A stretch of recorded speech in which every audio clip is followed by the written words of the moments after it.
Welcome, everybody, to Journey and Gems with Farley and Friends. Today, we have two special guests in the house.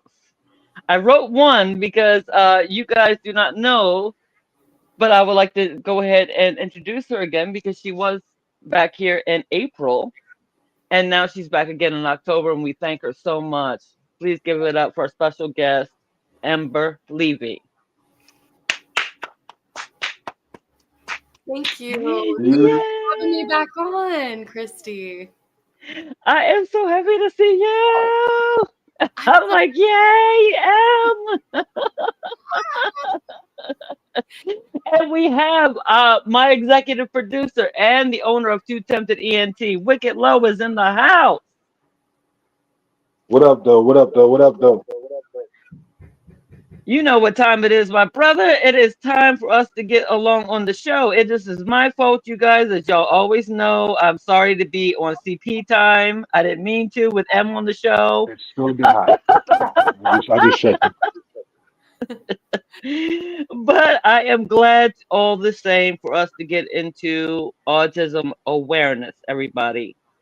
It cannot be talked about nothing. I know that Special Needs Month is this month, so I like to have two shows, one in April and one in October. So I am grateful that I have returning guests from April, and that is Ember Levy and Wicked Low. Also, you will know him on Facebook too as Aaron Wheeler.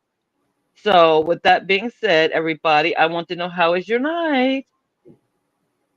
Bless as always. It's usual.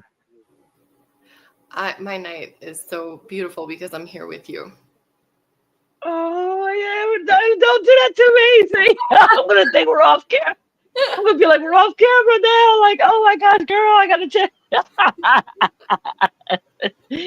Yes, I am so happy you two have made it in, and I love the fact that we get a chance, because we don't get a chance a lot to speak on things, and we don't get a chance to be one united voice. And tonight is going to be special with our father, autism father here, and two autism mothers. So I want to let everybody know here on the panel, we straight are parents with autism. And so going in tonight, you guys have your first question. Tell me about, tell me what is it like in your shoes? Starting with M, and then we'll always go to Wicked. Okay. Oh my gosh, what is it like? It's such a broad idea to address. What is it like in my shoes? I feel lately really isolated. I feel like I've been shut out from some of my communities where I would have thought to find support. And yet there's other places where I'm able to find that support. And it took a long time to find the right school for my son.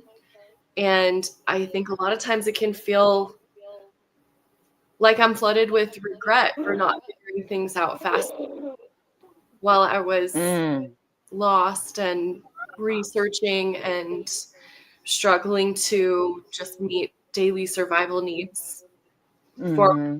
myself, my son, my family. I've got cat fur flying up to my face right now. She's like, she wants to be part of the podcast. Right, Anyway, be like different show, baby, different show. autism with cats, Tiger. Come on. Right. So it's just, I could say so much about that question. So that's in a nutshell how I am. Okay, we can definitely come back to it because, like I said, I want to arrange it more in a question style because I wrote the questions inside there and I don't have them like on hard copy right here. So that's why I while we were talking, I was like, okay, let me go ahead and pull it up. But then I was like, okay, if I do it double time, then I might get kicked out. I'm not Yeah. sure. So I'm going to, like I said, I want more of a conversation. I want people to really get to the nitty gritty of it, so we can come back and explore on what it's like and what's going on, because some people have no freaking idea what's happening, and I get it because I was one of those people too back in the early '90s. Wicked, please, it's your turn, brother. Why gotta be my turn? I feel that it's such a racist question. I'm just playing. That is not. I'm You just are playing. I'm crazy. playing. I'm playing. I'm just playing. Okay, just to understand that we always use that. He uses that as a joke all the time. Since last year, he would do that to me all the time on the shows, and I would be cracking up because we know we're not racist. And we're so sick and tired of hearing people and the silliness and the stupidity and the dividing of all that stuff. It's just like, no, come on. So yeah, he loves That's to such a tease, racist. and I yeah, like okay, I'm so I'm sorry, sorry. but I have to carry the I'm R sorry. word then tonight because I got it goes to you. I'm just saying it's like, it was such a racist question to ask me. Like, I feel sexualized and abused.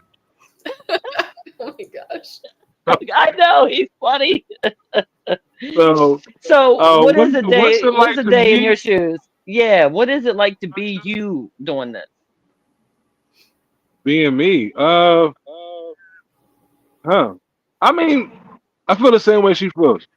But as a man, it's I guess the only there's no real difference. To be completely honest, it's I don't know anyway. So it's like running around with kids.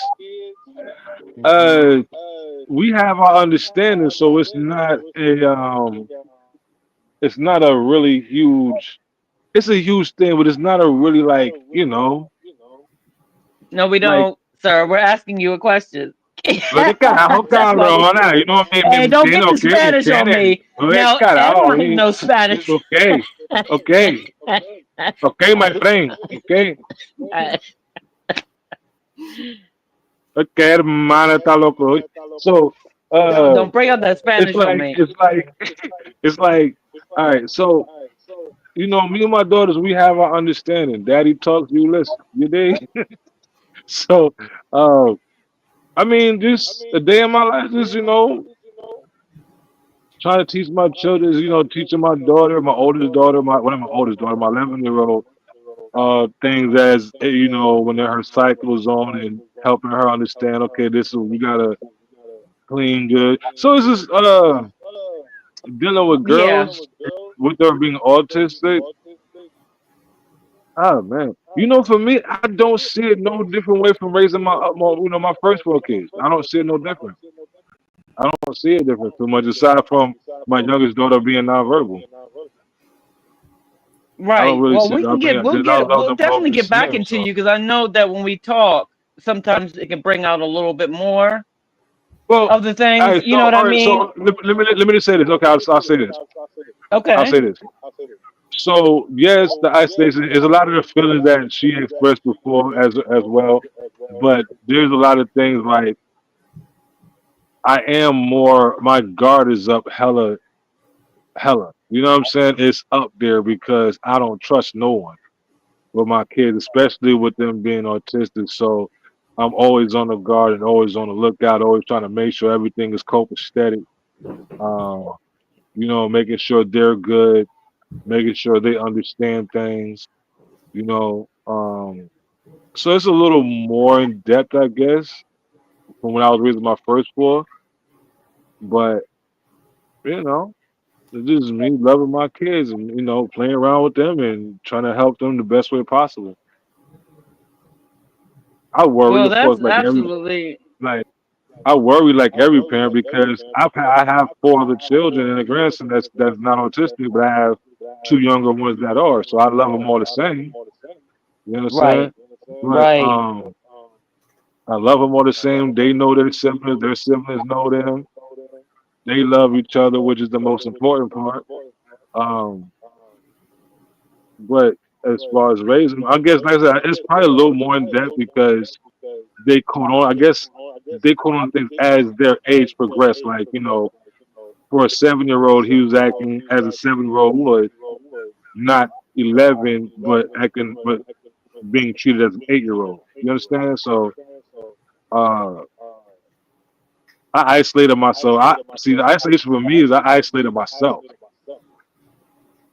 in order to keep my peace in order to protect my children. So Right. Well, like I said, because you guys, that was a loaded question. Like I said, I don't have the questions in front of me. I didn't write them down for some reason. I thought I did, but that was Mm. doing my albums. So I apologize for not being prepared. But that opens the gateway to the next question, and I'm gonna pass it over to M. And then we, like I said, if we find something that lands, then we can continue landing. But I like to have a little bit more. Meat on the bones because we dress it up for these shows. We dress up a lot of things for other people. And this is a dress down situation where it's like, okay, come as you are and feeling banged up or feeling, worried or discouraged or whatever it is. I want people to understand that it's not a day in the park. So with M, um, you started the, which I love that you did, was that you started with your son having his own Instagram account and everything else. I love that. How is he enjoying that, and how are you enjoying that with him? Oh my goodness. This is a recent development. We're enjoying it so much. He recently um, shared a moment with me. We're listening to the telepathy tapes. And as we're listening to it, I'm getting the feeling, right, that he's wanting to tell me something. So because he's nonverbal, I do a lot of asking him this or that. Are you thinking this? Are you thinking that? And Mm-hmm. if he doesn't pick one, then I didn't present either correct option. So, and then I'll try again with different options. So I'm like getting from him that he wants to share his story. Are you saying you want to share your story? And sometimes he can just nod without having the options. And then he's confirmed Mm-hmm. what I'm asking. So he also had gone with his sister to a career fair, which was actually his post today. And while he was there, I said, "Hey, will you tell the cosmetology person what your name is?" She's saying, "What's your name?" So he has an about me folder and he can say his name. But he doesn't, he's Okay. scrolling down past his name. He doesn't want to say that. He wants to say, "I want to model."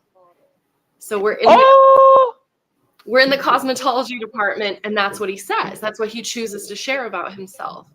And I was like, "Oh my gosh, I almost was thinking of getting rid of that button because I didn't know if that was still true for him." And but it was. Wow.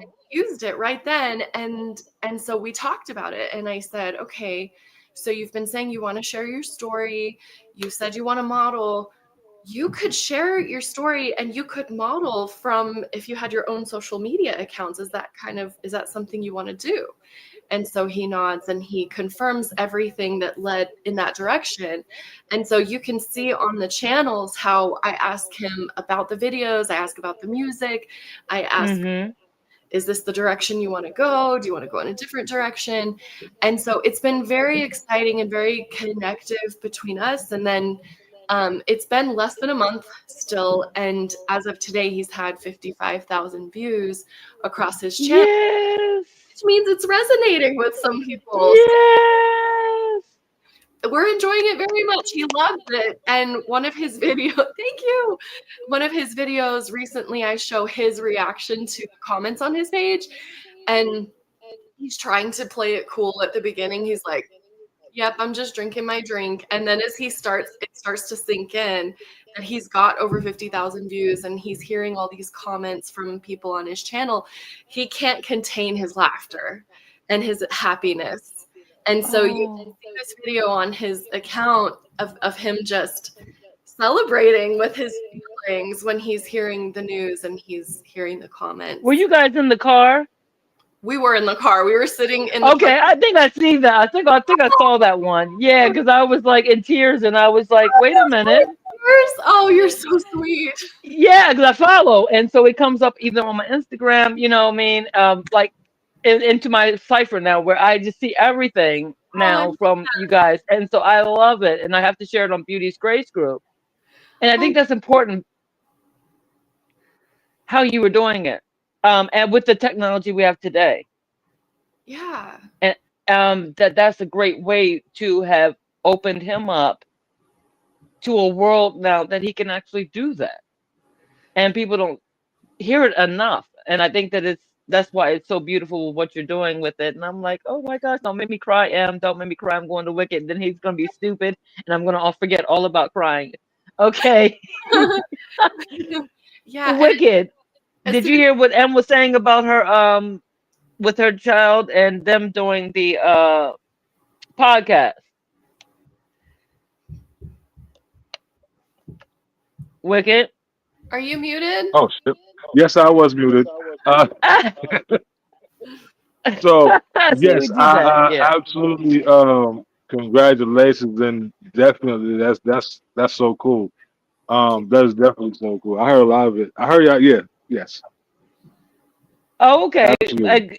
Continue on, Em, because I wanted to make sure. Sometimes we do that. Some things get connected out. Usually, we get it. We be chatty around here. So he wasn't chatting, and I was like, okay, I know he might have been like all professional. You know what I mean? I can understand, gentlemen. Okay, so continue, please, Em, with that.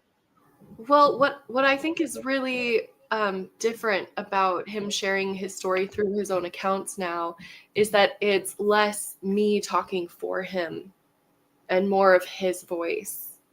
And there's a lot of other uh, influencers out there who have their own channels, but they have a social media manager. And it shouldn't make it any different that my son has autism or that he's autistic, and that he has a manager, because a neurotypical person will have someone managing their page. So just like they do, he gets to run the show, call the shots, make decisions, and I just manage it for him. So it's coming from him instead of from me. Like when I wrote a book about our experience, I tried to make it from my lens and his lens and a little bit his sister's perspective as well. But it was still my, Mm-hmm. it was still the author. It was my voice telling our story. And this channel for him is so much more his voice. And I love that you pointed out that with this technology that we have today, this is possible, and it's important to do this. And as long as he's asking for it and as long as he's confirming this is still fun for him, this is still important to him, he still wants to do this, we'll keep doing it. But as soon as if there's ever a time where he's, not into it anymore, Right. I want to respect that. And so it's just like when he told me, oh, I don't like that video, and he got really frustrated. I'm like, oh, deleted from every single channel immediately. Right. Right. Oh, yes. Yeah, you don't like that? That's not on your channel. That's not out there anymore. It doesn't matter that it brought, Mm-hmm. it's like delete those views. So yeah, it's Yeah, really I love that. I love that because, and the Absolutely. point that you made exactly is that, and Wicked, I'm going to pass it to you because it's so important that people do understand that it's a guidance. You just like our children, without autism, we guide them through life, and like you said, social media pages. Because even with my kids, like it was no social media pages because I didn't know about social media like that, and I was like, oh no. yeah. And they were not autistic, and I was like, okay, you know what I mean? No, I still didn't. Wasn't even on there. But because of being able to understand it, manage it, control it, I think that it's something awesome that you have done that I don't see many people doing.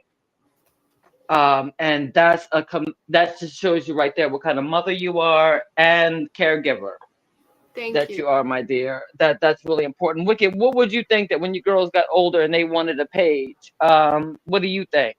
You be doing the same Um, thing well, when you talking about as far as in the whole in general, or you talking about for my younger two?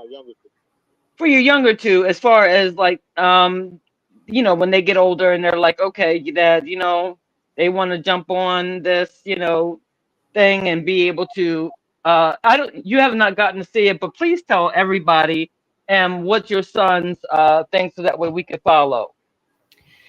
His handle is Gold Telepath. Okay, go tell about. I'm gonna definitely check that Yes.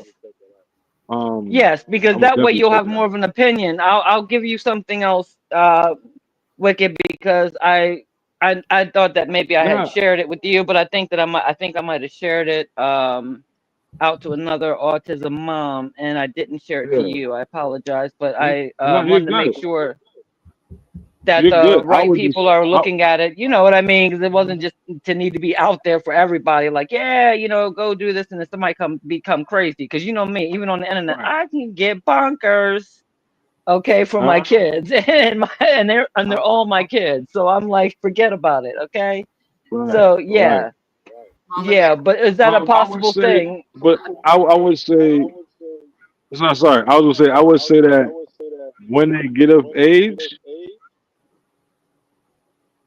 I mean, I'm gonna do the same. You know what I mean? I'm gonna ride with them when they want to do it. Show them, what it is, and just kind of govern it. Make sure it's cool, Hmm. and pretty much do the same. Right. And shut it down if it's getting too negative. If it's getting anything I don't like, I'm going to shut. You know what I mean? Playing them games. It's hard because I don't. I do my best to keep my kids, especially doing what I do. I do my best keeping them out of the light because I know how I can get as a father, and I don't want it to go that way because I know how I know how people can be, and that's one thing that always worries me. So it's like I do my best to make sure, like I said, I keep my guard up. So Hmm. it's like only I can. Obviously I'm gonna be leaning as a parent to what the things they like and the things they want, and the things they need, of course, but to an extent. You know what I mean? So it's just the way I personally am. Yeah, and that's something that we have learned, like I said, with technology to be able to utilize, and that's what Right. Em was explaining is that yeah, she has to, you have to be the one that can, manage pages, Right. Right. and that's exactly what we should be doing. Is any kid at Yeah. these days because everybody can be weird and silly, and we need to cut that off from our Yeah. kids, and yet they can still have the experience of being in the world, being a part of the world, and those people that want to accept them, just like with us. You know what I mean? We get turned down from people Yeah. and we don't understand why, what's going on, this, that, and the third. So with Yeah. our kids, I know how protective you both are with your children, and yet want to keep them still going ahead in technology and with the things that are happening. Exactly. And I thought that that was wonderful. So to continue on with this, then, um, what exactly is the difference? We talked about it a little bit, but explain to me what is the difference now versus when your oldest daughter doesn't have autism, right? Not that would be obvious for a diagnosis or anything. Yes, she's not diagnosed with anything that I know of. Okay, I like that answer too. I do. I love that answer because it's like, shoot, I was thinking about Dag. Well, she said that, then I might need to go get diagnosed again just to make sure. I'm not sure. Like they didn't do Mhm. anything, but no, no. But yeah. So you have siblings. So your son has a sibling who Mhm. can understand. Has she been able to notice the difference of the way that she's being treated and her brother and um yeah, let me start with that number one right there. Let me do that part. Does she notice the difference? She's a very observant person.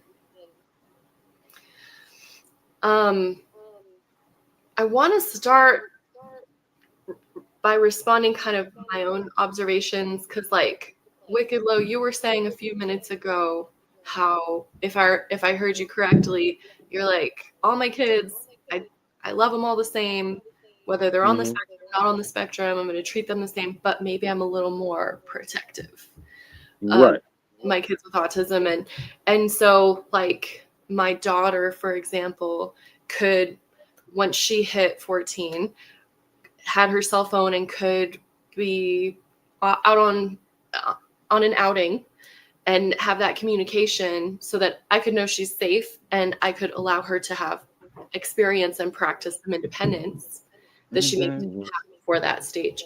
But my son, who is now 14, has a phone, doesn't have the skills yet to connect with me over the phone when he's out on the trail.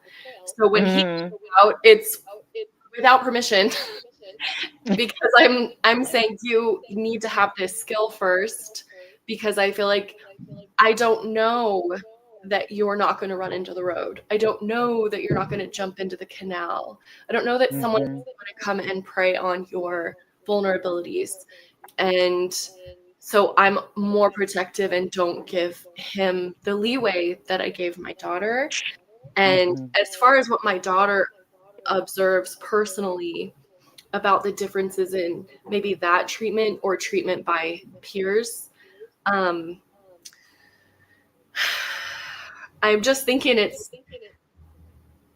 another thing that Wicked was saying, like that I know how people are, and I'm thinking about the way she's been treated by her peers and how she's been through so many negative things as well.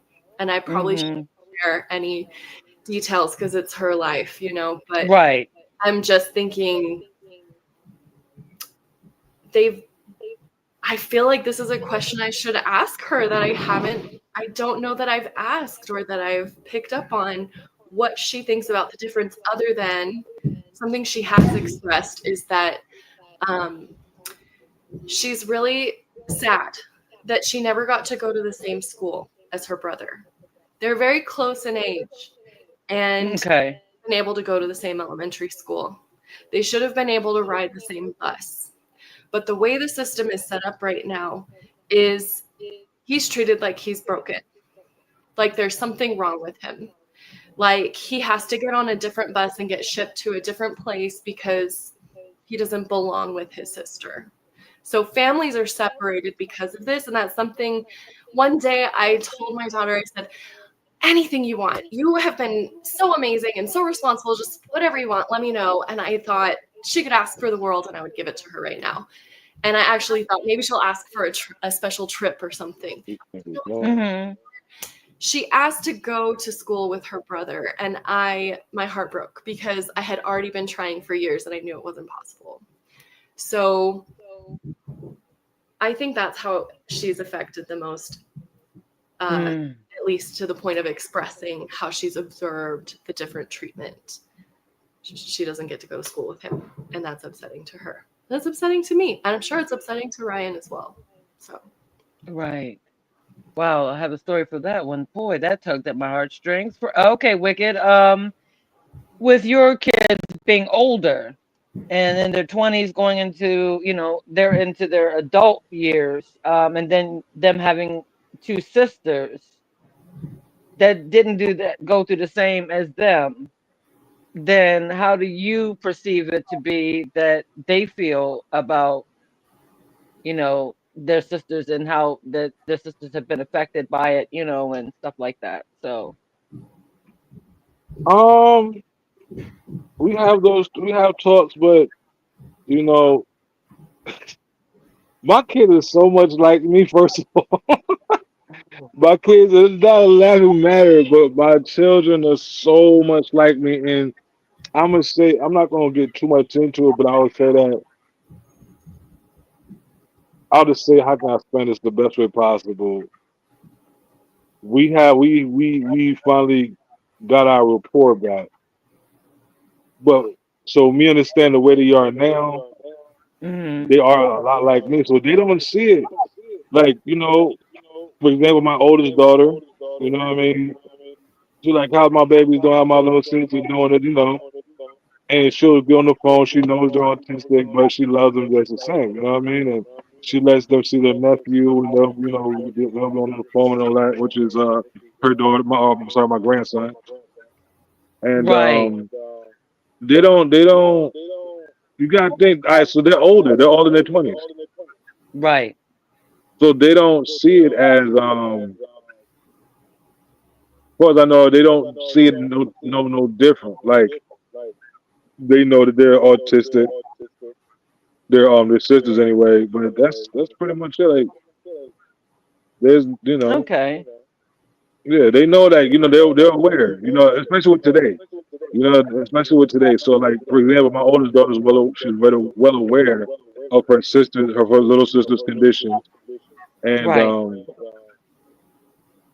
again, she's willing to come down and, and yeah, help out. Right, Like right. I she loves remember her when sister. y'all had that conversation. Was She that loves was her last year, right? Or was it this year that y'all had that conversation? about her coming down. Yeah, to see and About it. seeing her being around her sisters for a little while or Oh no, something of yeah, that she loves. nature. No, she loves her sister. So like we were talking about it recently because I told her it was last year when I told you, not told you about it, but Okay, her and I okay. been yeah, her and I been had those conversations since we got back together. Talking wise, um, so pretty much like she had recently in the past few weeks called, text me, damn, I'm tired of New York, pretty much like 'cause I told her eventually it's it's gonna happen. And she's like, I'm ready to leave, Pops. You know what I'm saying? Dad, I'm ready to leave. I'm ready to come to Florida. And, I told her what's going on. She's like, yeah, so you really need the help anyways. You know what I mean? I'm like, well, I'm saying. So, yeah, you know what I'm saying? Yeah. It'll be cool. She knows I'm doing this on my own. And she's cool with coming down and helping out. Oh, that's beautiful. One of the things that I just remember growing up, Beauty being the oldest, and so my youngest two didn't understand sometimes her preparational treatment. Like all they Hmm. knew is that okay, if I get in trouble or if something, mommy says something and don't do it, then we get a harder punishment, or we have to follow these rules where they got to see Beauty be able to come down there, make her own breakfast in the morning, and she could eat earlier than them, and when they got up, and they'd be like, wait a minute, she ate all the cereal, what I mean, or something. So they would not understand why Right, isn't Beauty getting any trouble. um right, it was not that they did not love her, and they would protect her, and so was my niece because I had her around me at that age. So as she was getting hurt by the bus transportation and was getting beat up on and intimidated, and them scaring her so many times repeatedly with Beauty, that the children were affected more than I thought right. by it. And so it was one of those things that um when I see it go on, and they were younger, they were and going into their teenage years, when they were really, when Beauty was going through, but they were 9, 10, and got to really understand and know certain things, and was like, this is what's the difference, until they got older. Then they were like, oh, this is the difference with those with autism, and what it's really meaning to be different. And then they became guardians, not of only her but other people. And so they would be able to not be mean to other people, but if you come up and you say something to Beauty, like, why are you flapping your hands or something like that, they're able to explain it in a way, you know what I mean? And then I got my attention was on it because I'm right there, looking out the window. So that way she could have her own space, be like, okay, I can go out with my brother and sister and be okay in the community. You want to give them, start introducing things. So, like I said, everybody knows with me, Beauty's 33 years old. However, this was going back into when she started becoming a teenager. But she's always had bus problems, which lends to what Em was saying about she first was in a school with her cousin in the same school, but my sister didn't want them in the same class because she felt as though that Beauty would hinder her daughter's education. So it's kind of neat that we go into these things that we don't even talk about that much. And Em, I'm gonna kick it back to you when it comes down to, okay, with the not only the technology, but walk us into what you find today that might be the same as if we didn't have technology, as far as the people are, as far as like the perceptions. Where do you see we can better enhance our social skills with parents such as yourself, that is absolutely, a dream to talk to and to be around and everything else, but because of your child, this comes with it. Talk to me about that. So I want to make sure I understand you correctly. You said if we didn't have the technology we had today, Mm-hmm. what would we being like we as a society, how we should respond or how we could Yes. respond better to Yes. kids? Yes, and to the to the parents, to give them that support, to give them that understanding and leaning into it and understanding more about their child. You see, with me for beauty, it was always spank her, spank her. She's not what's doing what's right. And I'm like, wait a minute, she has autism. Like, what are you talking about? You It know, doesn't help. so It does that's the kind of example. Yeah. yeah. Oh no, it's the worst. It's the worst thing to do. It's the Mhm. opposite of what should be done. So yeah, Yeah. that's what I want to kick to you. Okay. Well, I'm going to be vulnerable for a second. I mean, this is all vulnerable, but okay. I was going through your questions and I feel like this is where I went when I was answering your questions to prepare for this. So I'm just going to go ahead and bring it up now. It feels like the right time. Um, we have to break our prejudices. We have to bust the myths around autism. And I understand this firsthand because I had my own prejudices going into this. I, as a parent of an autistic child, my journey was just whatever I had heard, whatever misconceptions I had from whatever movies or whatever anyone had said before this. It was very, like, I think Christy, before we started streaming, used the word popular. The topic has become popular lately. Mm-hmm. And it's just something that I don't think there was a lot of information out about. There was a neuropsychologist who met with my son who told me early on, this was probably 10 years ago, we're still in the dark ages of autism. There's still so much we don't know. So going into it, I personally thought, like, several years before becoming a parent, I had volunteered at a special needs facility, and after the day thought, this is not for me.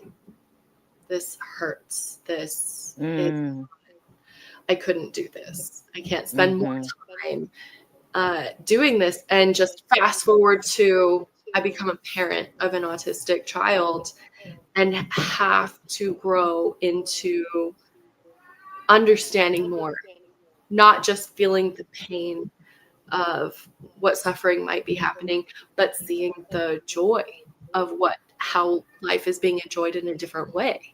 It's not all, and who knows how much of the pain I was feeling at the time I was volunteering was real, how much was projected, how much was misunderstanding. And so I'm not someone who started as an employee in the field. I'm not someone who started as an expert. I'm someone who started out prejudiced, like most of our society still is. It's hard to say out loud and hard to admit, but I think it's important to say. I think it's Mm-hmm. important to say because if you're listening, if you're out there and you're like, this is not for me,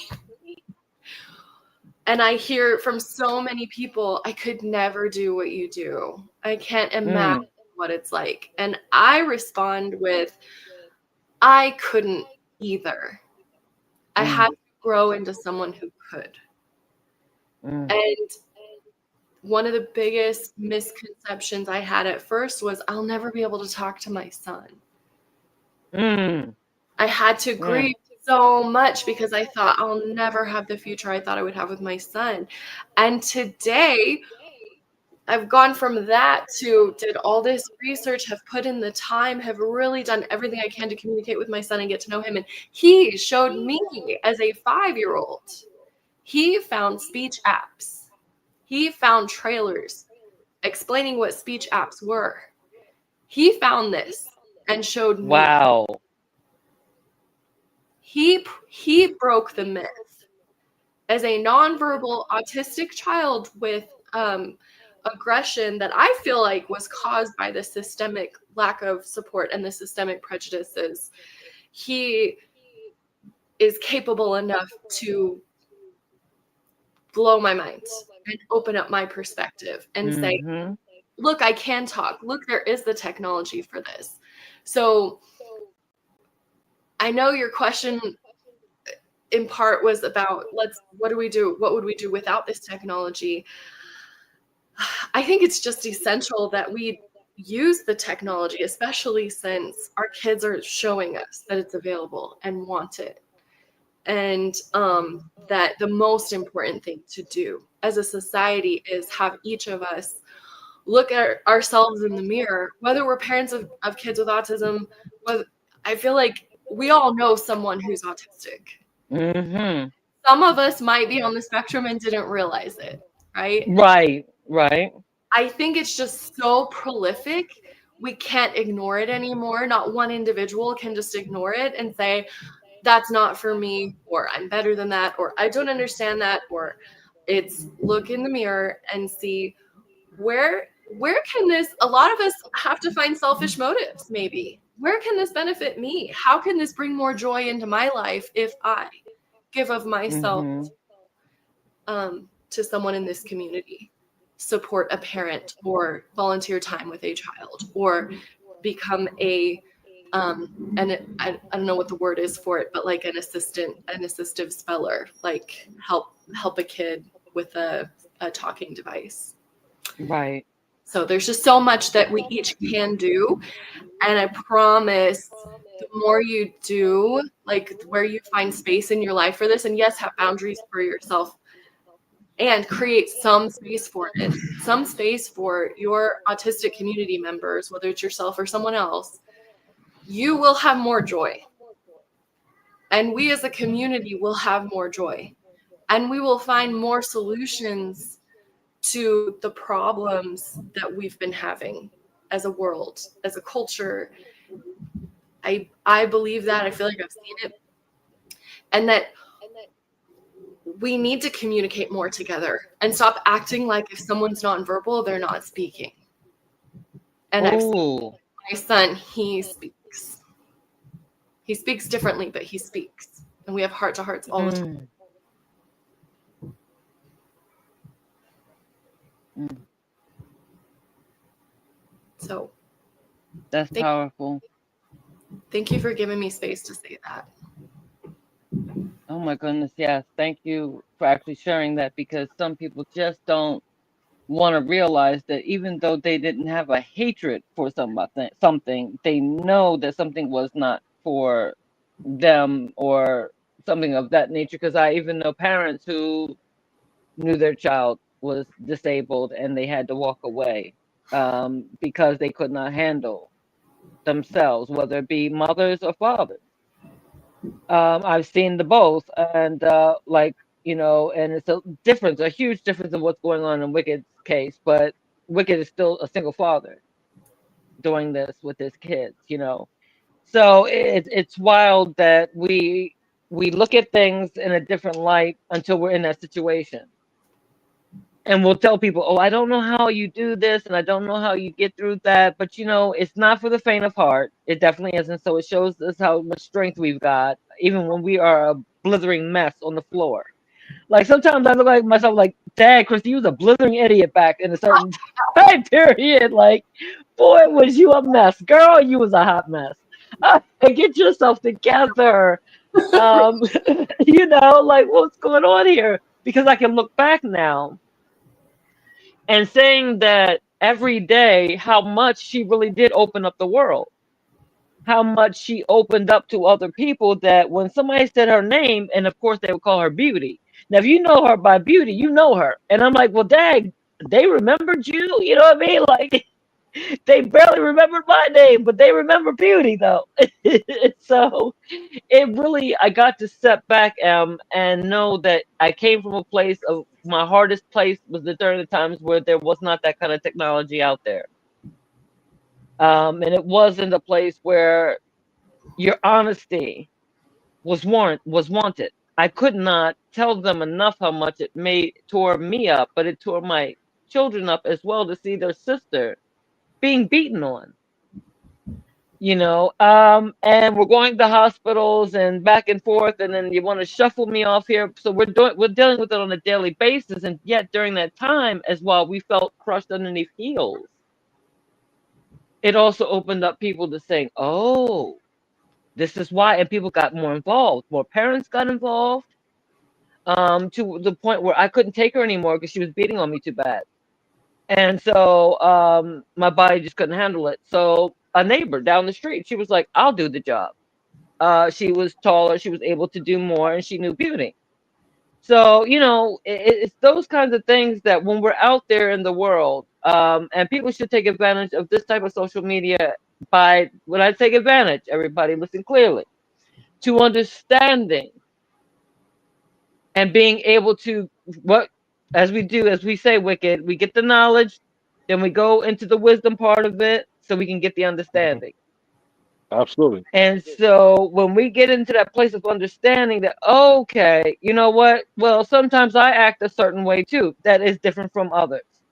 And people don't like it or they think I'm weird for it, you know what I mean? So it's the same thing. And so people are nonverbal. There's people that are deaf, you know what I mean? So can sign anyway. We should all learn how to sign or be able to use certain things to communicate with people. And sometimes I've been around kids to adults that don't want to talk. You know what I mean? And they shut fully down. They're in a crisis state where I'm like, okay, and what? They're being quiet. So how do you communicate with somebody who's being quiet? So all these different ways got to be shown, and I got to see how much beauty opened up more to the world and understanding from going from children all the way up. And people were very much community during that time where we lived at. And it's hard to find that again because we all had to scatter, you know what I mean? Like when you're not actually buying a home, you have run the risk of having to leave your home at some point. So, that was something that was very much heartfelt for me because I was able to see a community come together for the time period that we were doing it, and opening up. And it's harder for me to talk about certain things because I did not have that technology back then. So the fight was not the same. And it hurts me at times because I'm like, Dag, I really want to talk about these things. But then it's like, okay, I'm kind of locked down because not a lot of people are understanding what I'm saying, Right. and what I had to go through and all the different levels that I had to go through of government. I had no idea in education alone how many levels that, we have to go through. And then the people that you have to see, like it's not the typical IEP, or something like that. It was, okay, we're calling it an IEP, but this is about transportation, and we've got lawyers, we got doctors, we've got everybody coming in to fight for beauty. 3 years, and okay, the jig is up, but why did it have to wait 3 years? So as you were saying, being slow on the draw to do things, and Wicked, you being like we all saying, we're protective a little bit more of I our mean, children, because it is warranted.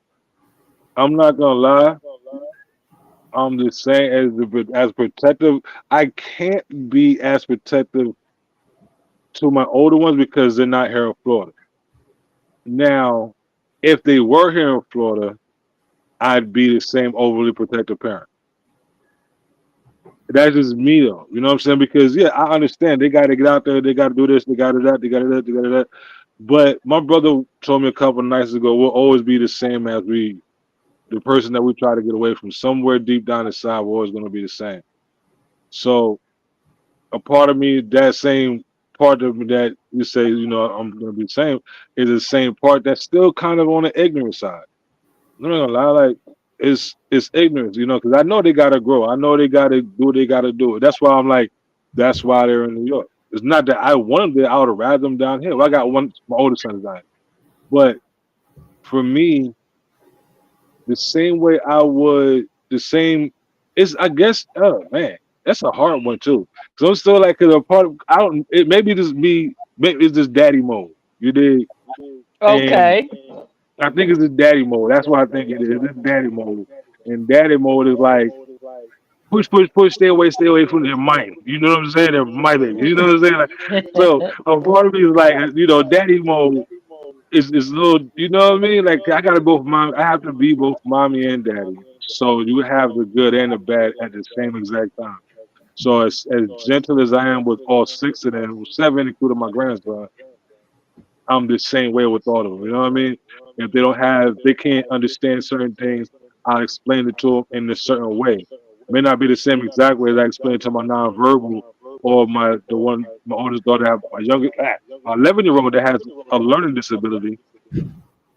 I explain to them differently. You know what I mean? I'll find a way that works for them to explain to them whatever the situation is. And for an example, my daughter with her cycle, every day since she's had it, you know what I'm saying, since last year when she started, um, every day I work with, every time she's on it. Okay, baby, you have to, when you go potty, you gotta make sure you wipe good, and then you gotta put a new one on. You know what I'm saying? New pad on. So like every every month since then, I do the same exact thing. All right, baby. And this month she surprised me. She went potty and she came out with a new one. I'm like, you put a new one on? Yes, Dad. Let me see. Oh, you did. You know what I'm saying? Like, so, Nice. you know what I'm saying? It's so I'm teaching it. It's the same exact thing that people on the internet they say. That's why I don't trust the internet too much. It's good and it's bad at the same time. So I said, well, Tyler, you can't teach a daughter, you can't teach a man can't teach a little girl this and this. And I'm doing the same exact thing that they said we can't do. Mm-hmm. You know what I'm saying? Like, yeah, I've still got to teach her how to shave it on. But the important part, I Right. think, I'm getting to it. So the repetition um, goes a long way. So sorry, I got way away from the question, but yeah, I just butted in. My bad. That's so funny. No, actually, That's I'm all right glad since we that you can. talked about it because, see, we look at it in different ways, but I know what you're saying because I know who you are. So, you know, the same thing that M was saying that, okay, her son knows that he can't do the exact same thing as his sister could when it came to going to an outing by himself without, you know, making sure that he's chaperoned because of a certain situation that could happen. I know that you're the same way in that aspect as far as like, okay, who's around your girls and you know who can take them out, you know, from your presence. So I get that because you would not do the same thing as much as you would with them as you do your other kids. But Right. again, it's all about how we feel and how we do things, how we explain things, and how is the world, what can they take away? And I didn't want to have all big words and use things that people were not able to understand because I think that's what happens too is we try to explain it intellectually because we feel that it's a dumb thing. People because mental retardation meant dumb. Hmm. Okay, when we were growing up, and so you know, I want us to be able to talk about what we're feeling on our heart, what we're feeling. And Amber, I mean, excuse me, M Amber, that one of the things I did not know is that you had the questions right there. So I'm going to get you for that because I'm like, I was wait looking a at my second, questions too. I was wait looking at a my minute, questions because too. I'm like, this ain't going I'm right the like, way it's y'all supposed are to sitting go. up there and making Oh, me. so racist. I said I don't have it in front of me, and because I try to do it, but then, like I said, I was a little bit late because my friend, thank you, Andrew O'Leary, for redoing my anthem song, my song about me and my show. He was reworking it, and so it was one of those things that I'm sorry, but I was like, oh shoot, I didn't get a chance to write them down because usually I'm writing it down on paper and then I have it written in my notes. I So got I it all just right wasn't able here. to pull up the. So that's why I'm like, okay, wait a minute, you guys take over the show now. M, it's on you. You are my co-host, my dear, my dear, my dear M. Tell me something on there that you want to talk about that's on that list, please. Well, I was thinking that I didn't quite answer the last question the way I had planned to, and I had looked at my notes after, and so I would when you asked what can be improved, I just kind of went off the top of my head, but what I wrote here was assume competence and look to the heart. Realize that life can be better and happier when you spend time with someone living with a disability like autism. When we change our beliefs and our understanding, then the system will follow. We don't have to try to change the whole system. And when I did, I feel like it backfired. I feel like I got resistance from the school as a pushy parent. And there's too much prejudice. Oh, There's too much prejudice. If I imagine where I was, oh, every person, it's too much to try to mm, change directly and manually. It starts here. And I literally was going crazy I was panicked all the time. And I felt like, and I was treated like a little cog in the system, and I feel like it backfired and got my son worse treatment because of it. And so it's more like work on your own beliefs, your own understanding, and your like myth busting yourself, all the things you've heard, and the system changes will follow. mm, Let's stop isolating ourselves from each other. And Christy, I want to validate what you were saying. It's in addition to being your very real experience, it's reading a story, a real life story of what happened to a mother of a kid with autism and what happened to her. She didn't survive. It was in mm. 2009 because I was scared at the time. My son was small and he was hurting me. I don't blame him.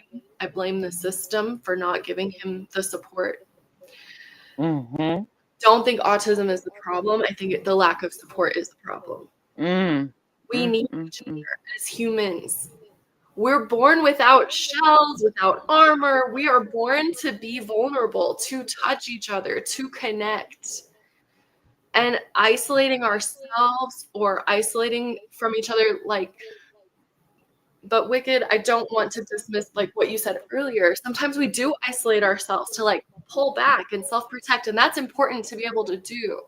It's important to be able to have moments of isolation to reevaluate, recalibrate, and revisit, are we really in the supportive communities we need to be in?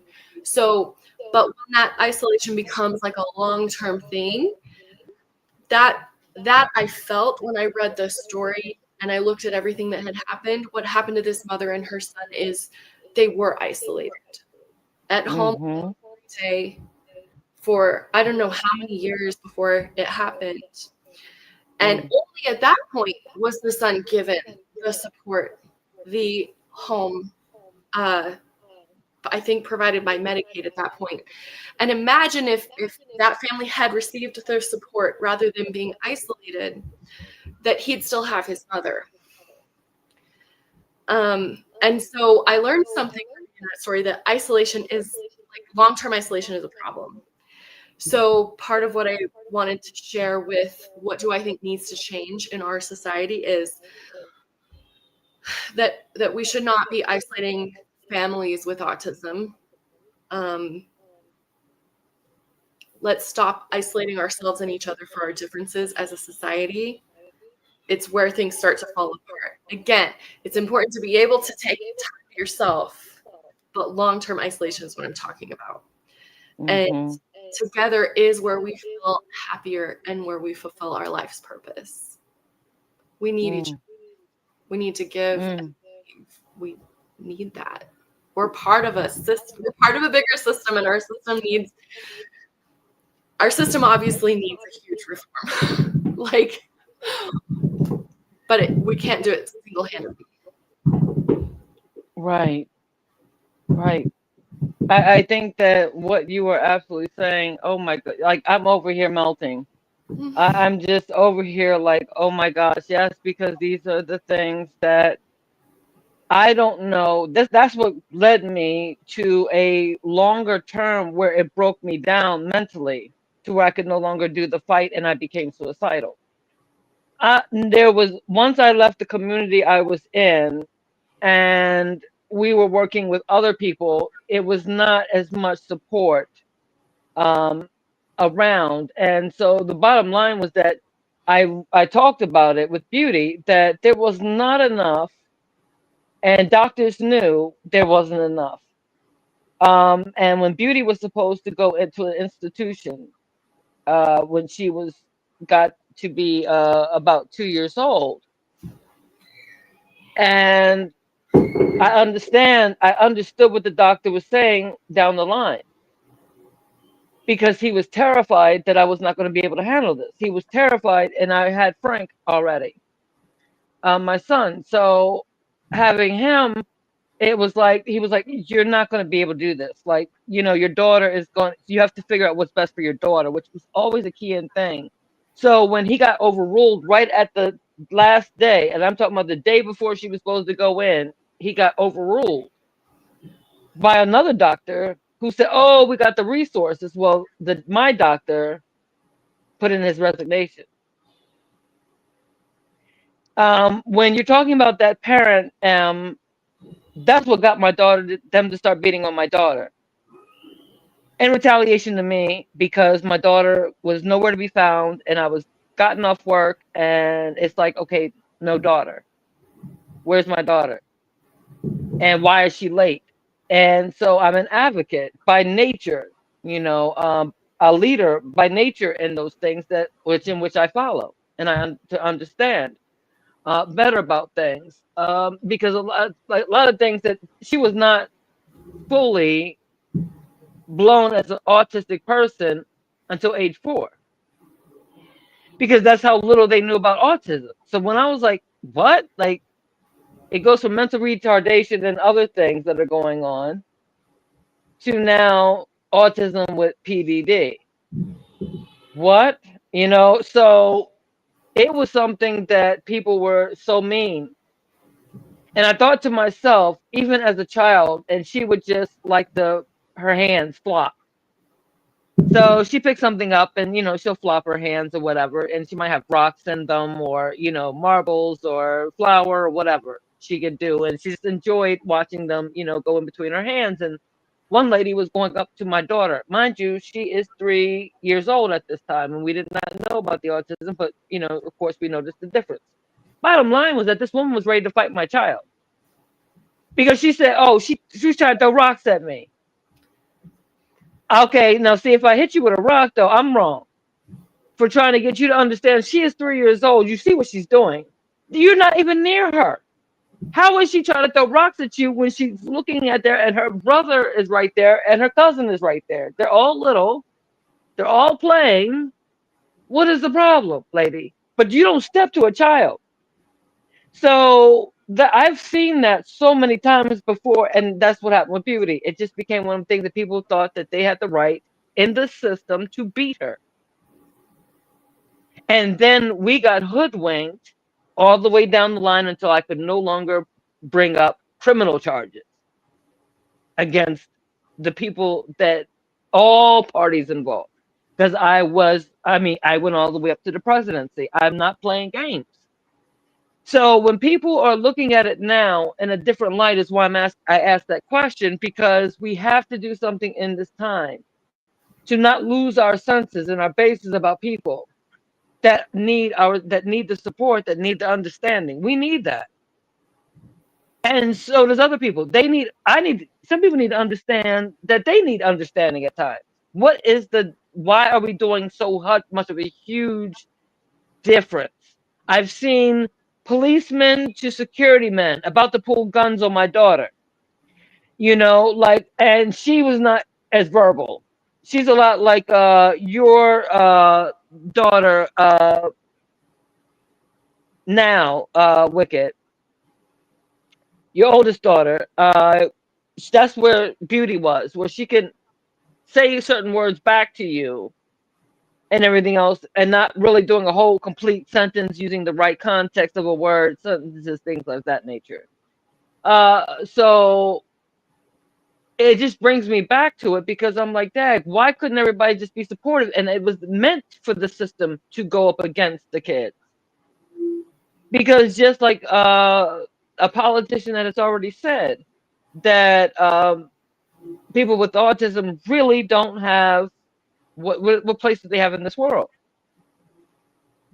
And so a lot of things were designed, but they've been that way. And I was like telling people, like, if you put your ear to the ground, you'll understand that it's been this way. That's why my daughter was able, they were able to do what they were able to do. It was a systematic thing. It wasn't just one place, it was all the way around. And it was not voluntary. It was a lot of people didn't know or didn't understand, but they're in the places that they should be now, more knowledgeable, more wiser.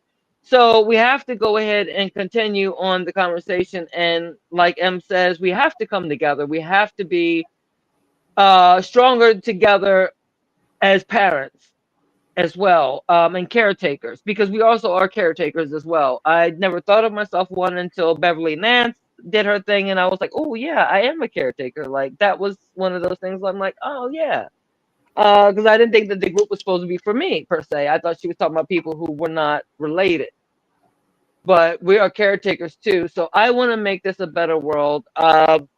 Wicked, I don't know what you'd like to share on any of those questions. You don't have to answer this question.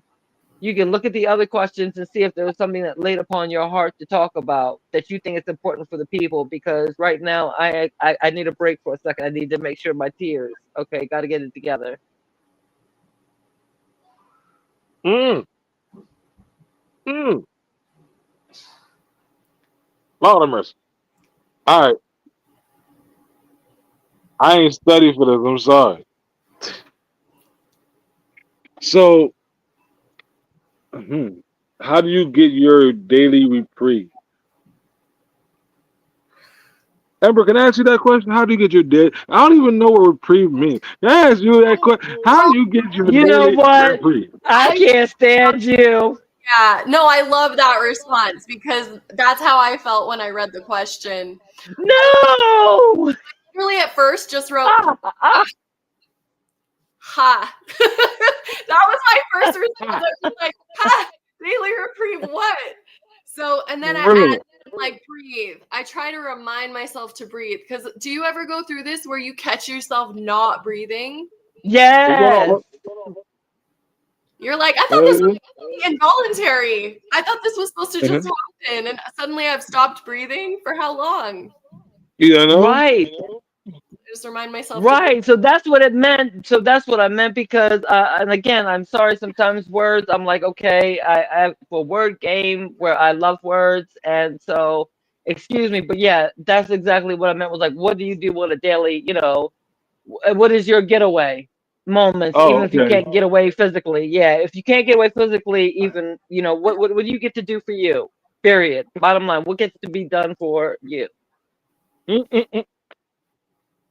So my daily reprieve about to go. So my Ah! daily reprieve is to get some music done and then play with my daughters and then do some more music and then probably have a drink. Wine, most likely. Workouts too. Get big. No, I don't know. I honestly don't know. I don't know what that is. I don't even know what the hell grace is. How am I going to know what reprieve means? They say breathe is, I don't know. I'm breathing. You dig? I'm breathing. So, I mean, that's what I do when I'm here. I breathe. That's what we do. We breathe. You know what I'm saying? But So, I found myself not even understanding that, as M said, that I wasn't breathing. mm, I already had PTSD from losing both my parents so tragically, being a teenager. So, right. But you got but to I didn't remember, know you panic and could, anxiety attacks. They were right, calling them stress attacks back then. It wasn't even panic and anxiety. So I didn't know what right, a stress attack. I'm like, okay, yeah, I know I'm stressed, but what does that mean? Like, I'm handling things. right. So I didn't have people to walk me through and say, oh, this is what's going on with your the system. It's too much for you, Uh, and it's you calling it so, into your attention because everybody was looking at me as being weak. All of a sudden, that they were okay. like, oh, what's wrong with you? Oh, stress attacks. Oh, that goes to the weak. Those people go to the loony bin. Excuse my word, everybody, because it's not what I'm saying. I I'm understand loony. what it is, a psychological facility of some sort, whether it be inpatient or outpatient. but they were looking at me like, okay, you need to be an inpatient person.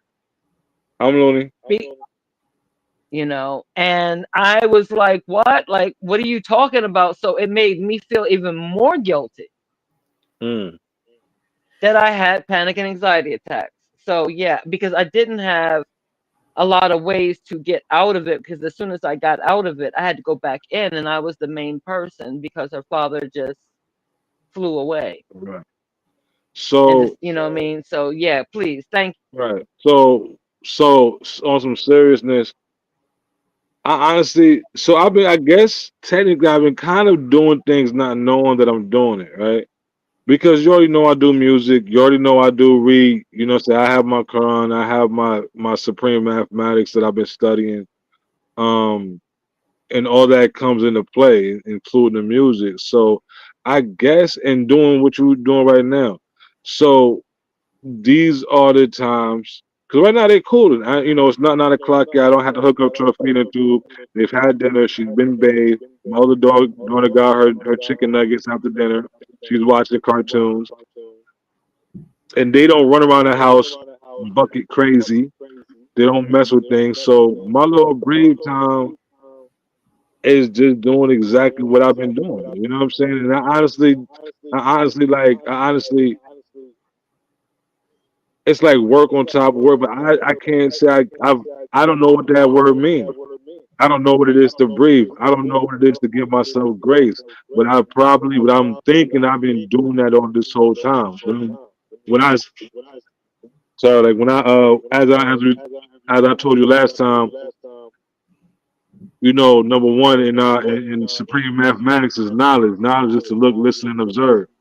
You know what I'm saying? So me doing that right now, opposed to what I've been doing, that's my brave time. You know what I mean? Like when they go to school or when they get ready to go to bed, I may jump on and play some Call of Duty with Matt and T, or it's real in them, or I may make a couple beats.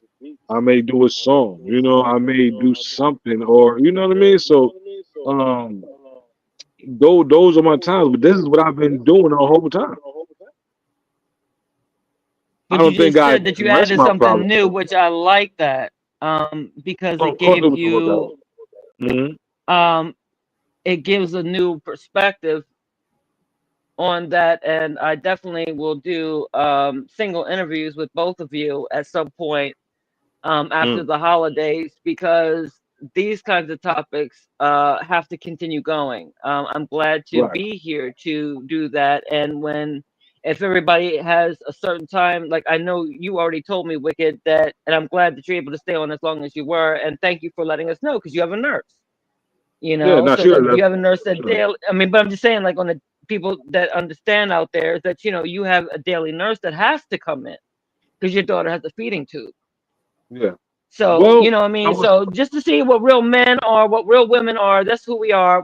We're here, Yeah. it's high, we're not robots, we were not made with some special Teflon stuff. We go through all of the things, as everybody else does. And I thank you, because I've watched you open up more about it. And I said it's good, because men, when M had George on and Tyler, that was so important, because it was seeing the fathers and what they have to say and how they play that role in it. So you coming on and talking more about it is Yeah. helping not only us women to understand what are men thinking when they're holding down the fort alone. Right. There is And not mom there, even though your right. case is much different than mine. My fault, the father, he decided to leave. Hmm. This was not medical. So it was something totally different. But the circumstances are the same when you don't have that person there, bottom line, that can Yeah. take that weight off of Yeah. you. Yeah. And So I if you wanted guys to don't add. mind hanging in there a little bit longer, Yeah. I don't mind talking a Well. little bit longer. That's Well. Yeah. I wanted to add real quick. I wanted to add real quick that because sometimes I feel bad that I have a nurse for my daughter, even though I don't need it. But then again, it's like it gives me again, like you said, that reprieve. It gives me it gives me that extra time because usually I'm just doing exactly what I'm doing.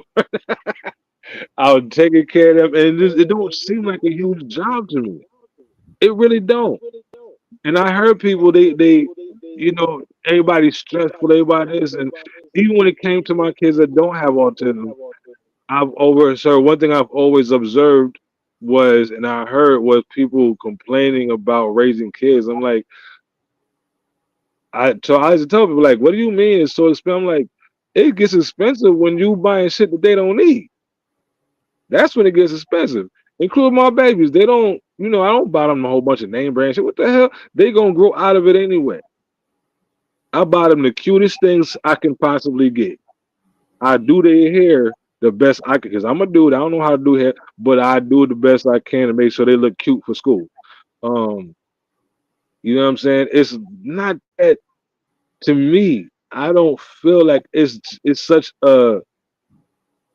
I don't know how to explain it. Not that it's not important, but I mean that it's not something that people should be complaining about being a parent to any child, whether if they're, you know, they say up syndrome now, but Down syndrome, whether they have whether they're autistic, whether they're not autistic. It, enjoy it, because when they get older, they ain't gonna need you no more. I mean, they're gonna need you, but it's gonna be like they on their own feet. They on their own too. Like my baby, she used to love being in my arms. She used to love being, she would sleep on my chest every single night. You know what I mean? Like, and now she enjoys being covering up by herself. My 11-year-old, same. She under daddy's arms. As soon as I used to get home from work, you know what I mean. Now it's daddy, get out my room. I what do you mean get out your? No, I'm gonna lay on your bed. This is mine. You know what I'm saying? Like they get to a point where it's like they got their own independence now, even being autistic. My baby don't like me picking up and holding all the time. She wants when she wants to be picked up. You know what I'm saying? And I don't care how tall she is. I don't pick up. I don't care. But like You're you pretty tall know, too, Jolly Green I ain't that Giant. I tall. just want you to understand that. I'm only 5'10". Get out of here. I'm short. Okay. Say that to the 5'7" men that I'm around. Okay. Yeah. Tell nephew that. I nephew's a Smurf. I'm just playing. Ah. I'm a Smurf. No. Um. Compared to my family, I'm really not that tall, but I get it. I get it. I get it. I get it. But regardless, Right. I mean, that's just, I don't know. Yeah, I that's how you get it. feel, and I This is how I respect feel. that Exactly. because I didn't understand it either. I didn't understand just walking away. I didn't understand just nobody not understanding. Nobody taking the Right. time out as we're talking right now and saying, wait a minute, let's have a conversation. Like, okay, one person's a bus driver, and one person might be somebody who's just, working in the school system, but they can tell a little bit more to each other, and somebody else is listening, like we're doing on the podcast. We have Yeah. three different people on here with different experiences, different lives, and but we're telling you that yeah, we're coming against the same things about people not understanding that you should treat them accordingly to what their needs are. Yeah. You should treat everything accordingly to just the way that things are and not make it such a big deal to the Right. point where you're just like so against people. You're harming people by by doing the things that they're doing. Mm-hmm. um whether it be the parent that decides that, oh, this is just too hard and I get to bail out, and it's like, no, there's no option Nah, for me, dude. like it's not. Facts. Where what do you go, where are we going with this? But I do respect those people who at the same time who can't do it and would have been such a hindrance, or they Mm-hmm. might have taken their lives, Mm-hmm. because it is that hard. It is that strenuous. I broke, and I'm one of those people that everybody knew me in Harford County and like, what, she broke? Like, what does that mean? You know what I mean? Like, people Right. just could not fathom that at all, because yeah, this is the weight that's been under me. Mm-hmm. I mean, on top of me, underneath me, if nothing is stabilized, because common sense things are not getting done, and people are ambushing. People are setting people up inside the system. Mhm. inside the same system that is supposed to be helping our kids. And people get mortified when they hear my story. They have been mortified for a long time to a point where I never fully divulged it. I'm ready to in my writing that I talked about. I shared with UM and I shared it with Wicked. More of the idea and where I'm going with it. Because I said, you know what? We have to lay back and really talk in layman's terms of what is going on. So the premise of the book is a lot of the things that I have not been able to talk about because I was always worried about what's going to be the blowback. What is going to be the blowback? She's 33 years old. Right. But what people don't understand is that when we were talking about Hey. trauma and things like that on Unseen Twisted Truths podcast, shout out to them and everybody on there, and to the queen herself that runs the show, Kimberly L. Vertigan. When we talked about trauma and things like that on the show, it took me back to that. And then I realized that how you can hold trauma inside your body. Oh, hi. Oh my gosh. I'm looking right up. Hi, baby. Oh my gosh. Look at my nieces. Hi, babies. I see you. I see you stretching and limber. I see you. Oh, wait a minute. We got another model? Oh my goodness, look at that. Now we done got two models. I know that's right. Oh, that's what daddy does. That's what the exercise that daddy does. Oh my gosh, isn't that Yeah. amazing? Y'all gonna make me cry. Don't do that no more to me. I just was looking straight ahead and talking, and I looked down. Oh my gosh, thank you for that moment because she does exactly what you do. Oh my gosh. That's such a Oh yeah, she like the knows like burpees. daddy's about right. Well she's that's your the see, that was the verbal communication. This is what daddy does every day. He works out and he does these kinds of things, which I still can't do, and be quiet. Right. Okay. Be quiet because I just I can't do those things. Like dang, that takes a lot of, something that my body's like, nah, that no, you ain't doing all that. Go ahead, find yourself on the ground for about 2 days until your son finally comes over and says, "Look, where's my mother at?" And I'm laid on the floor like I tried this move. Don't do it, people. Don't get, don't. The baby can do it, but a lot of us can't do things. So please, warning. His workouts are Right, right. wild, and yeah, you know what I mean. But it's neat and it works, and I love it that she was able to. So that was her nonverbal talking about her dad. Like this is dad, you know what I mean? And two, that styling and profiling. She knew what she was talking about. She outed you out. Right. I Come know, on right? now. I'm gonna have to call you Pretty Aaron now. Yeah, yeah. As you see her doing burpees and Mike Tyson push-ups, so she tried. Right. I love that. I love that. And these are the moments that we can How to never both do it. ever sit up there and can be taken away from us is our memories of Right, these moments and what we see and how she just spoke as I was right. talking, she spoke to us and told us exactly. She let you know. See, and that's the one thing about our children is that their honesty is too much. Like, don't tell nobody. You know what I mean? Like Beauty, she would sit up there and be like, she would tell our full names, our ages, and everything else, where we lived, and I'm like, Beauty, wait. Like, no, wait a minute. You know what I mean? She would run it down like a fraction to include her birth certificate number. Damn. Because I would teach her these things only because just in case she was lost or something else was going on. And so she needed to understand certain things. So I had it do it in the memory, but then I would stop her on things where this is not where to use it Right. and being Absolutely. repetitive about it. But it was hilarious because even till the day we can't fight it. Like, okay, who could fight that? So we're like, okay, yep, everybody knows our ages now and our whole government name. Hi, I'm Christy L. Mhm. Farley. Hi. So I'm like, I might So as well like, just go ahead and tell the amen. world. Like So, hey, I had to tell you. So I didn't get to share with you, but I may do it after the show. Like, was it the nurse? It was a nurse at the school nurse. So, because she spent a lot of time with the Reese too, so they were in the cafeteria or something like that. And Larice is over there, which is that was my daughter Reese right there. She was over there copying the dances that they had on TV. Like So she's over there dancing, and she told the girl, she recorded for me. She sent it to me. I was like, when I took her to school a couple days ago, and I couldn't do nothing but like, yep, that's my baby. She loves dancing. Yep, that's what it is. And she was having a Right. ball, you know what I'm saying? Like doing what she doing, what she was doing. She was over there, just she was doing it. Right. Right. I'll send it to you. I'll show you. That it was cute as hell. That's beautiful. I'm glad that, like I said, those Beautiful. things that we get to sit up there and people who do understand, it melts our heart because we're in a community of people who understand, and it's not something that's forced or anything else that it's like this is us. You know what I mean? This is us.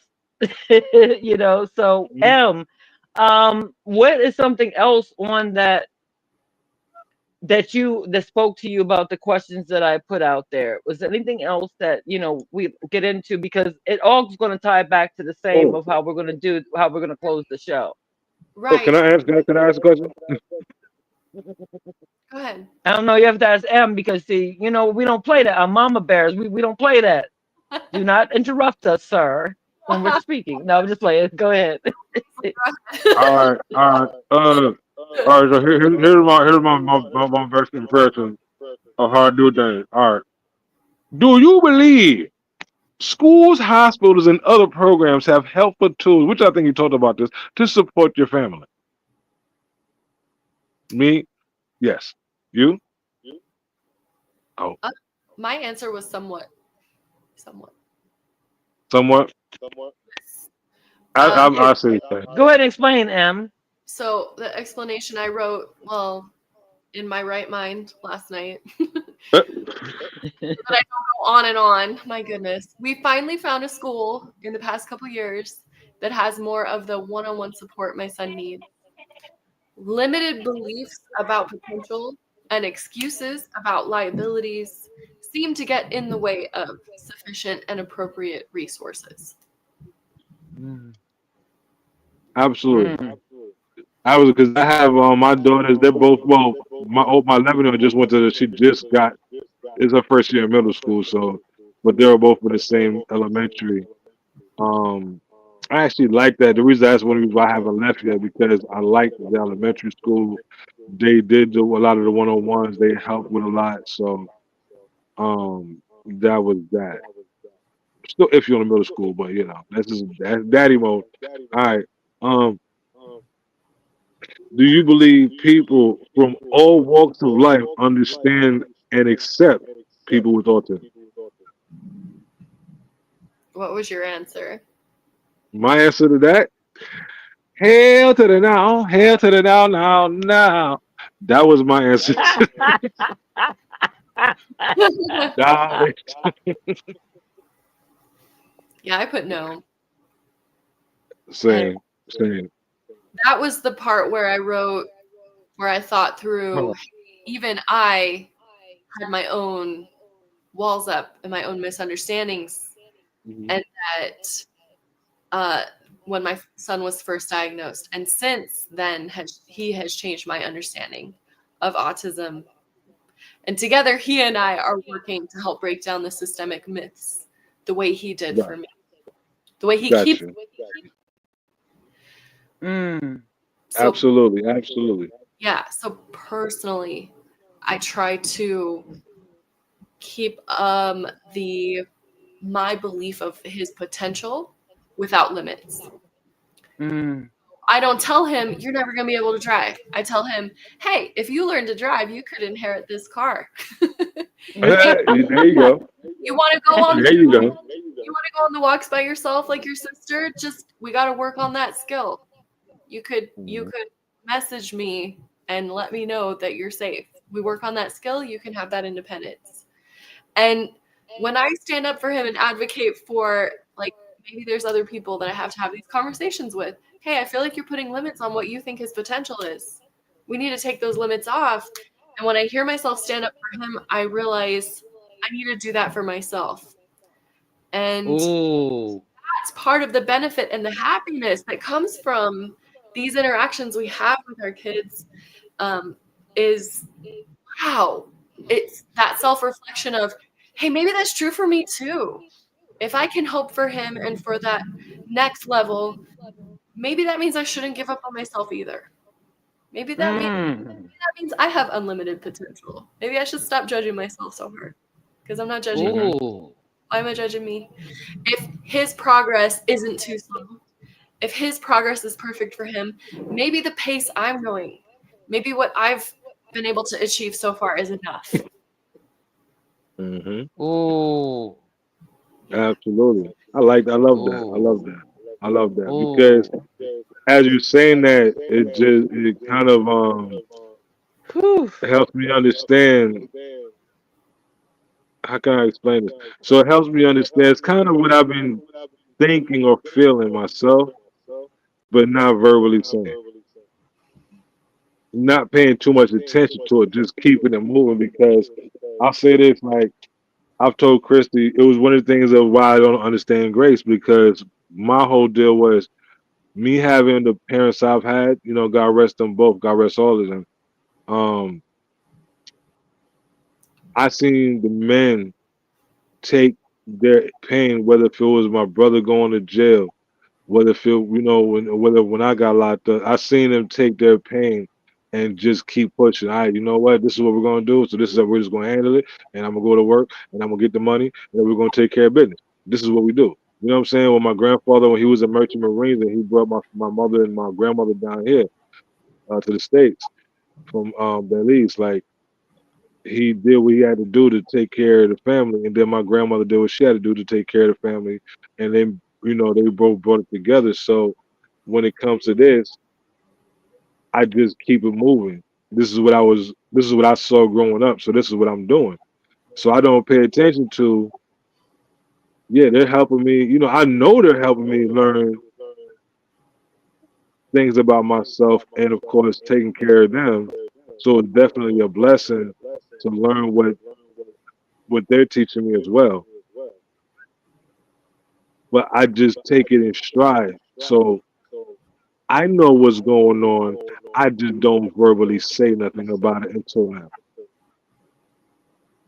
Right. We know I how to hope that bring makes it out of I you hope that here on makes Journey sense. and Gems with Farley and Friends. That's what we do here. I We hope bring out I hope all that of makes it. I hope that makes sense. I know it's too wordy, but I hope it makes sense. No, that is it's not enough words that we can say. So I'm grateful that we all are giving each other, that's what it's called, grace, to speak what needs to be spoken and get it out there in a position, in a place where we can be vulnerable and at the same time understand.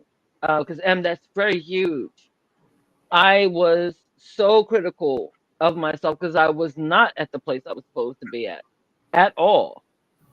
I could not move up because I had to be there 24/7 with her and around her, and not being able to maintain to being disabled. Um, so I really judged myself on another level because I was like, okay, you're not where you want to be at in life. And so it was a double thing at verse on me that I judged myself more instead of saying, wait a minute, this is where this is going to be as good as it gets. And so, Christy, you're going to have to be okay with if you don't ever do X, Y, and Z in your life because it would have panned out and worked out for me anyway to be the writer I am. That was what was destined for me.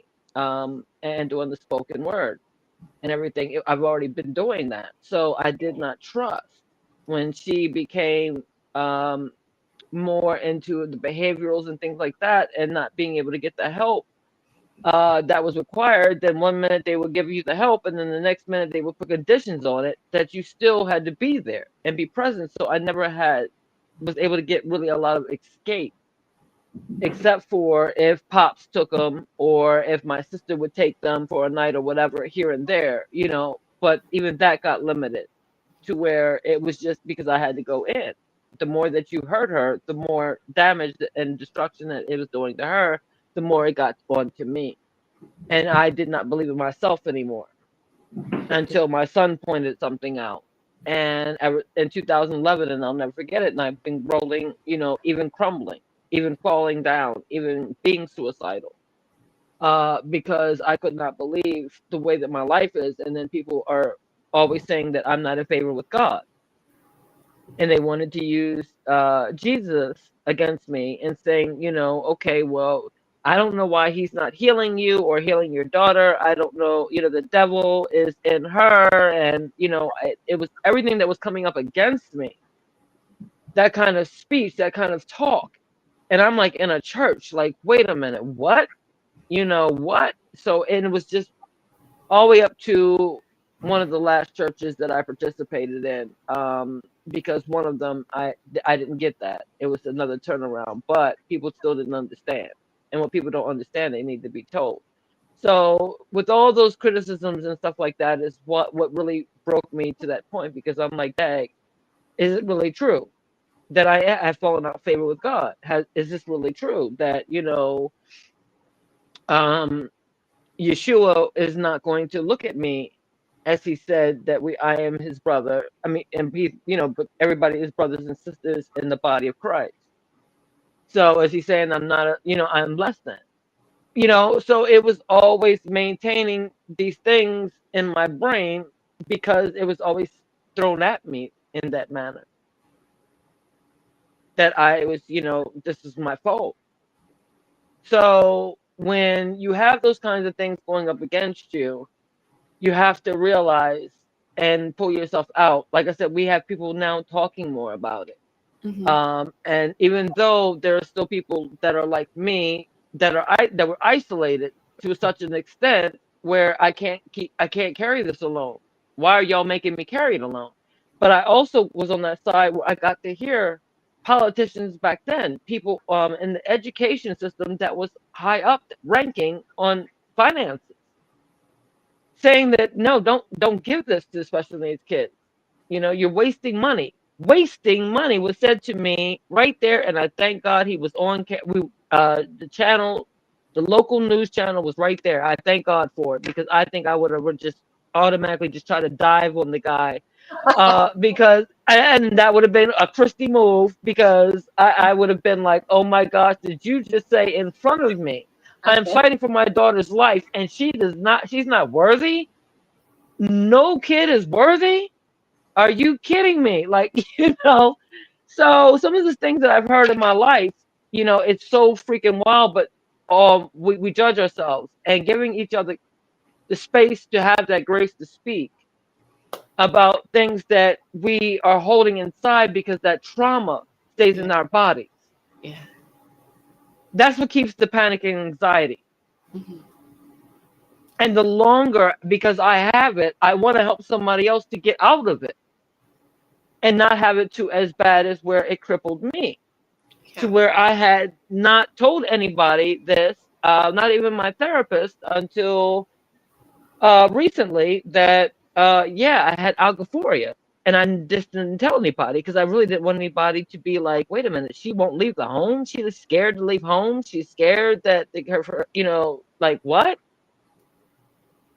Like what? What does that mean? Because once I learned what it meant, and I'm like, oh shoot, I get like that. I wasn't gonna tell. Like who? What? What? After the beat down that I get? No, you know what I mean. So I wouldn't even tell people that.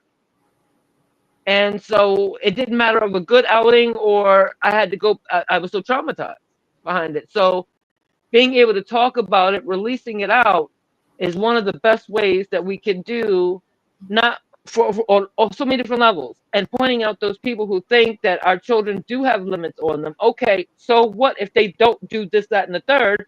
Let them be the best they can at this, at what they're doing, because they bring something to the table. And I've seen my daughter personally melt hearts of people who never understood and didn't understand, from children all the way on who became her protectors. So you can't tell me that people can't change. And some people, even the people, the one lady who was owned the bus company, they took that from her. They took everything from her, and I had to be the one to teach her. So seeing this woman who began my daughter's digression And having to teach her and be professional was a true testament to myself that, you know what, you got it, girl. Sometimes you might lose it, but you got it, because I'm looking at the person right here, right now, and she's speaking up for me to the other people in the classroom.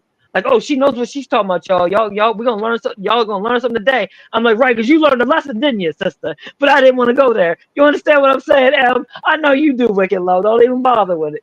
But I was like, yup, like, yo, you're right. You know me 100% that I don't play games like that. And I never put my hands on anybody. I never, and I was also criticized for that, but I'm gonna let you guys go on and pick your things, because I was criticized for not hurting or killing somebody. Oh my gosh. Well, as mothers, I feel like especially we are so susceptible to any kind of criticism from any direction, especially if when we are in a vulnerable position, it feels to me that a lot of people in our culture look to that as an opportunity to tell us what we're doing wrong. And rather than jumping in and saying, "What do you need? How can I help?" And I want to come back to what you said at the very beginning, especially as we're nearing the end um, of this discussion today. That you asked, what is it like to be in your shoes? And when you're talking about the stress and the panic and everything that you've been through, and for people to the audacity to use that moment to criticize instead of realize how you reached your limit. You let yourself give so much of yourself that you hit Mhm. such an extreme breaking point. How did you do that? How did you manage that without more support? That I feel like the only appropriate response from the community at that point is awe, right? Respect, and running to say, what can we do differently? There's something so painful about the culture, at least in this country, that where people just stand back and judge, and instead of running to say, Mhm. where can I help? Mhm. Where can we have an exchange of service or something so I can help you and you can help me? And anyway, so I just I appreciate you opening this platform for this conversation to grow, um, and for the work that you've done in the past decades. You mentioned multiple times this conversation. Your son is, or sorry, your I'm getting tired. Your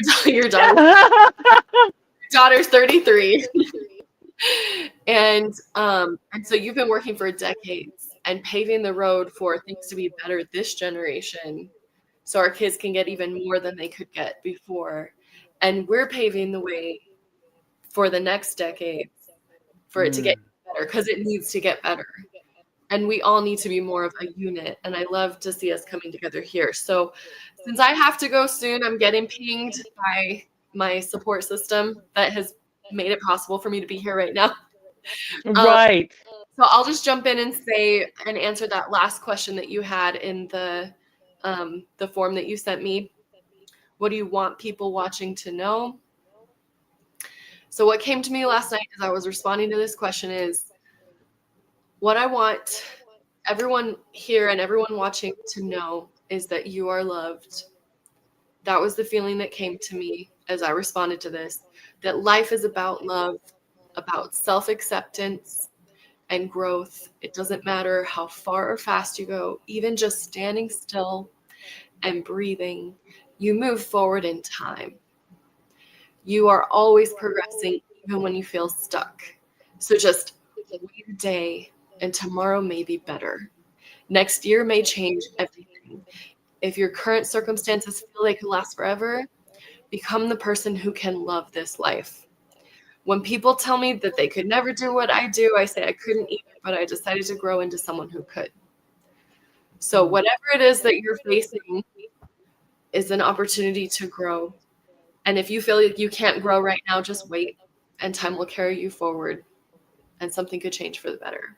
So that's what I wanted Mhm. to share at the end of all this. So thank you for Wicked, what is your, yeah, that's beautiful, and thank you. And I appreciate it because I've always wanted to bring this, and I'm grateful that it's been made possible for me to bring it on my podcast. That was my striving thing, was to make sure the podcast was up, so that way I could go ahead and have moments where we were able to do these things more, because it's, yeah, I really want to be there and open up more to share with others, and to be that support system for my friends like you guys, who I really want to support and be there for, because it's important, and you guys are important people and amazing people. And so it's like, it's so cool to get. Wicked, what is your takeaway? What do you want the people to take away?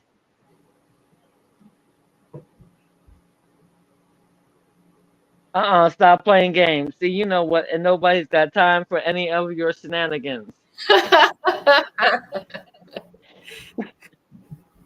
I'm sorry. I'm gonna, uh, it's to enjoy the heart. Love. Right. That's why I was like, You know what I'm saying? right. I love you too. Uh, Now, answer the you know, question. No, I'm playing. I was. Yeah. You know what I'm saying? Like to all the man. Something to take away from this is, or I'm gonna say what I want people to know: don't run away from, don't run away. You know what I mean? Like any people with autism and children, you are very much loved. Um, and as far as adults go, I'm not gonna, I'm not gonna be thuggish or rough with what I said, but I will say, don't run away from this. It is not a problem. This is something that we deal with as men, as adults, men and women. Don't leave them behind. Stick it to it. You know what I mean? You'll love yourself even more when you get it. You'll love them Mm, even more. But you'll understand so much more by not walking away because you don't understand what autism is. You know what I mean? I didn't come into the game. I didn't know much about it. I didn't have any thoughts about it. It was just when I figured out what it was, this is what it is. This is what we do. We stick it out. We do what we have to do as parents. We also allow ourselves to grow during these times as parents. And this is just what we do. There's no in, there's no out. This is just is. Inevitability. We gotta take accountability and do what we have to do as parents. You know what I mean? Don't let them slip away.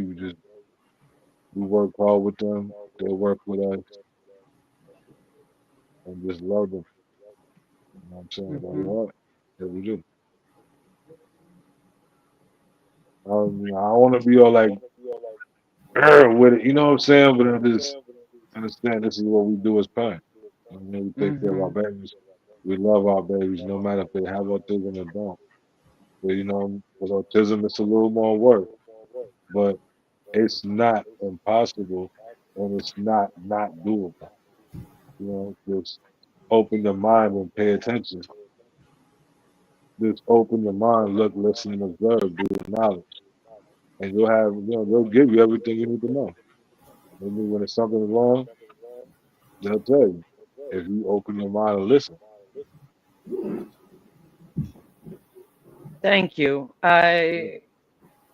What both of you said, I don't even know if I have to say anything to close the show up. I'm not sure. Like, I'm over here all dumb. Like, okay, wait a minute. What's my positive message? Shoot, they done took it, everything. Yeah. Like, what do I do? Okay, yay. Good night, everybody. Yeah, no, my positive message is that we are coming to you. Right, right, right. Avita said, like,